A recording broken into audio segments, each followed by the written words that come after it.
Hi guys, எல்லாரும் எப்படி இருக்கீங்க? நல்லா இருக்கீங்கன்னு நம்புறேன். ஸோ நம்ம வீடியோ அப்லோட் பண்ணி ரொம்ப நாள் ஆச்சு. ஸோ இந்த வீடியோ வந்து பார்த்தீங்கன்னா ஒரு 20 வீடியோஸ் வந்து பிளான் பண்ணியிருக்கேன். மேபி 20ன்றது 25 அந்த ரேஞ்சு கூட போகலாம்.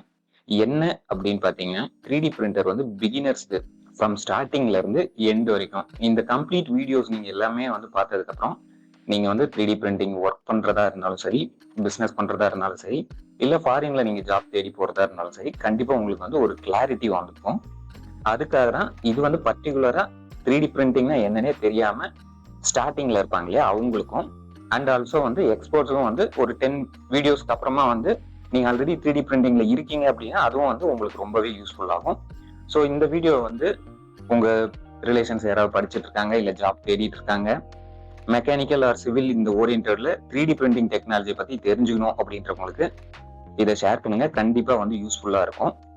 இந்த வீடியோல ஷார்ட்டா நான் வந்து என்னெல்லாம் கவர் பண்ண போறேன் அப்படின்றத முன்னாடியே ஒரு டாபிக்கா சொல்லிடுறேன்.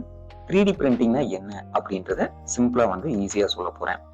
அதுக்கு அடுத்தது ட்ரெடிஷ்னல் மேனுஃபேக்சரிங்கும் 3D பிரிண்டிங்கும் என்ன டிஃப்ரெண்ட் அப்படின்றதும், அதுக்கு அடுத்தது 3D பிரிண்டிங் வந்து எந்த மாதிரி நம்ம டிசைன்ல இருந்து ஃபைனல் பிரிண்ட் வரைக்கும் எப்படி கொண்டு போறோம் அப்படின்றத சிம்பிளா சொல்ல போறேன்.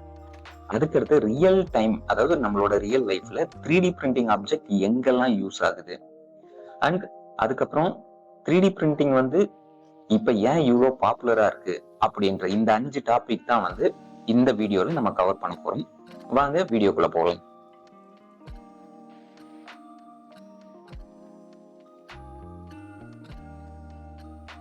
இப்ப வந்து பாத்தீங்கன்னா 3D பிரிண்டிங் அப்படின்னா என்ன பேசிக்கா சொல்லணும். நார்மலா 2D பிரிண்டர் அப்படின்றது நம்ம நார்மல் பிரிண்டர் கடையில எல்லாம் போய் எடுக்கிறீங்க இல்லையா, ஜெராக்ஸ், அதுதான். அது வந்து A4 ஷீட்ல நார்மலா நம்மளுக்கு வந்து பிரிண்ட் எடுக்கிறதுக்கு யூஸ் ஆகக்கூடியது.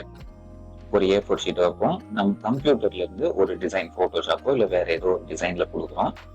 அதை வந்து உங்களுக்கு ஒரு பேப்பர்ல ஒரு சின்ன ஒரு ஸ்கிரீன்ஷாட் மாதிரி உங்களுக்கு அப்படியே வந்துடும். அதை நம்ம எடுத்து எங்கேயாவது யூஸ் ஆகிற இடத்துல நம்ம வந்து ஸ்டிக் பண்ணலாம், இல்லை ரீட் பண்றதுக்கு நோட்ஸ் ஆகோ அந்த மாதிரி நம்ம எடுப்போம்.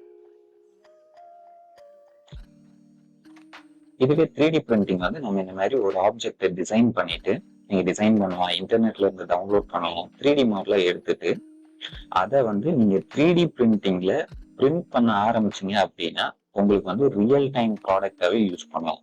இதுதான் வந்து 3D பிரிண்டிங் மெஷின். இதுல வந்து பிரிண்ட் ஆகும்போது பாருங்க, இந்த பிளாஸ்டிக் யூஸ் பண்ணி ஒவ்வொரு லேயரா நம்ம எப்படி பேப்பர்ல எடுக்கிறோமோ அதே மாதிரிதான், ஆனா 3Dல வரும். இதை எடுத்து நீங்க ரியல் டைம் ஆப்ஜெக்டாவே பிசிக்கல் காம்பனண்டா யூஸ் பண்ணலாம். இப்ப எக்ஸாம்பிளுக்கு இந்த கியர்ஸ் பாத்தீங்க அப்படின்னா டிசைன் பண்ணாங்க, இப்ப எடுத்து நார்மலா வந்து ஒரு பிசிக்கல் காம்பனண்டாவே யூஸ் பண்றாங்க பாருங்க.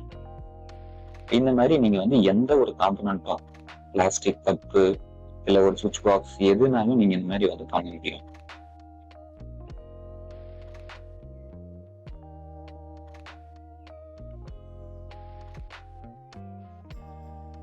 ட்ரெடிஷ்னல் மேனுஃபேக்சரிங்க்கும் 3D பிரிண்டிங்க்கும் என்ன வித்தியாசம்? ட்ரெடிஷ்னல் மேனுஃபேக்சரிங் அப்படின்னு வந்து நார்மலா வந்து ஒரு பிளாக், மெட்டல் பிளாக்கோ பிளாஸ்டிக்கோ வச்சு நம்ம அதை வந்து சிஎன்சி இல்ல மில்லிங் அப்படின்றது இந்த மாதிரி மெத்தட்ல வந்து நம்ம வந்து அந்த காம்பனண்ட்டை கட் பண்ணி அதுல இருக்க தேவையில்லாத மெட்டீரியலை ரிமூவ் பண்ணி நம்ம வந்து இந்த மாதிரி பண்ணுவோம். இதுதான் வந்து ட்ரெடிஷ்னல் மெத்தட் அப்படின்னுவாங்க. சிஎன்சி, லேத், மில்லிங் இது எல்லாமே வந்து ட்ரெடிஷ்னல் மேனுஃபேக்சரிங் தான். இதுவே 3D பிரிண்டிங் அப்படின்றது அடிக்டிவ் மேனுஃபேக்சரிங் அப்படின்னு சொல்லுவாங்க. இது வந்து பாத்தீங்கன்னா உங்களுக்கு ஒரு பிளாஸ்டிக்கோ மெட்டலையோ ஃபியூஸ் பண்ணி, அதாவது அதை வந்து ஒன்னோட ஒன்னு ஒட்ட வச்சு 3D காம்பனண்டா பண்ணக்கூடியதுதான். இப்போ எக்ஸாம்பிளுக்கு இது வந்து பாத்தீங்கன்னா FDMல இப்படிதான் ஒர்க் ஆகும். FDM அப்படின்றது பிளாஸ்டிக் மூலமா பண்றது. இந்த பிளாஸ்டிக் வந்து பாத்தீங்கன்னா இந்த மாதிரி ஃபர்ஸ்ட் ஒரு லேயர் வந்து கிரியேட் பண்ணும், அதுக்கு அடுத்தது செகண்ட் லேயர் கிரியேட் பண்ணும். அப்படியே 1 by 1 ஒவ்வொரு லேயரா கிரியேட் பண்ணி கடைசியில நம்மளுக்கு தேவையான ஒரு 3D மாடலை வந்து இந்த மாதிரி ஃபுல்லாவே கொண்டு வந்துடும். இதுதான் வந்து பிசிக்கல் காம்பனண்டா நம்ம யூஸ் பண்ணுவோம். இதுவே வந்து மெட்டல்லையும் இருக்கு, செராமிக் பீஸ்லயும் இருக்கு. மெட்டல்ல வந்து பாத்தீங்கன்னா இந்த மாதிரி லேசர் பாஸ் ஆகி நம்மளுக்கு ஃபைனலா வந்து அவுட்புட் வந்து ஒரிஜினலா நம்மளுக்கு என்ன வேணுமோ இந்த மாதிரி வந்துடும். இதெல்லாம் மேனுஃபேக்சர் பண்ணணும்னா சிஎன்சில ரொம்பவே கஷ்டமானது, காம்ப்ளிகேட்டடானது.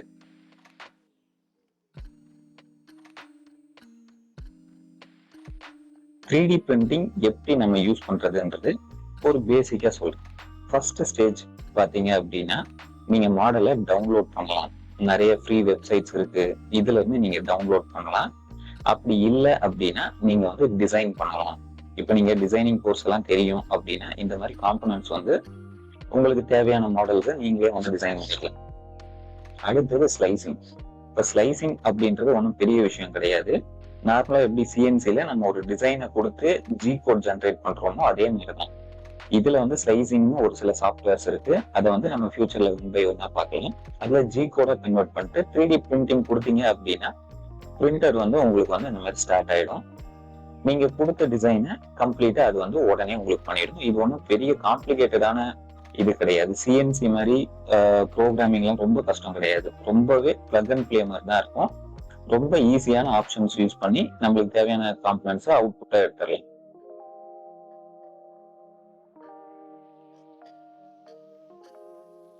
த்ரீ பிரிண்டிங் ஆப்ஜெக்ட் ரியல் லைஃப்ல எங்கெங்கெல்லாம் யூஸ் ஆகுதுன்னு பார்ப்போம். நிறைய பேர் கேள்விப்பட்டிருப்பீங்க, இதை வச்சு டாய்ஸ் மேக் பண்ணலாம், கீ செயின்ஸ் அந்த மாதிரி. அது மட்டும் இல்லாம மூவிக்கு வர மினியேச்சர்ஸ் பண்ண முடியும். நிறைய இன்னும் சயின்ஸ் விஷயமா யூஸ் பண்ண முடியும். எக்ஸாம்பிளுக்கு சில விஷயங்கள் சொல்றேன். லிட் ஹோல்டர், ஜிப் டை, அதுக்கப்புறம் பாத்தீங்கன்னா இந்த அட்ஜஸ்டபிள் சப்போர்ட்ஸ் வந்து டேபிளுக்கு யூஸ் பண்ணலாம். வைஃபை கியூஆர் கோடு இல்லைன்னா வந்து உங்களுக்கு பேடிஎம் கோடு இந்த மாதிரி நிறையவே யூஸ் பண்ண முடியும். இந்த மாதிரி ஒரு சில ஸ்டாண்ட்ஸும் வந்து நம்ம பண்ண முடியும். அதுக்கப்புறம் வந்து பாத்தீங்கன்னா ஃபுட் பிரிண்டிங்ல நிறையவே யூஸ் பண்ணிட்டு இருக்காங்க. அதாவது சாப்பாடே வந்து 3D பிரிண்டிங்ல பண்றது, ஃபேஷன் ஐட்டம், ட்ரெஸ் வந்து பண்றது, இந்த மாதிரி ரோபோட்டிக் ஆர்ம்ஸ் பண்ணலாம்.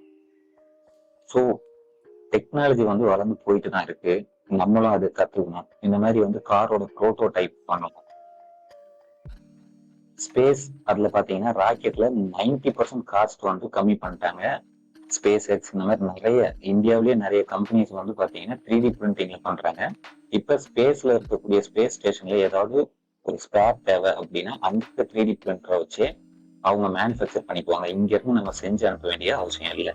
அது இல்லாம இப்ப வந்து பாத்தீங்கன்னா பில்டிங்ஸ் எல்லாமே வந்து 3D பிரிண்டிங் மூலமாவே கட்ட ஆரம்பிச்சிட்டாங்க.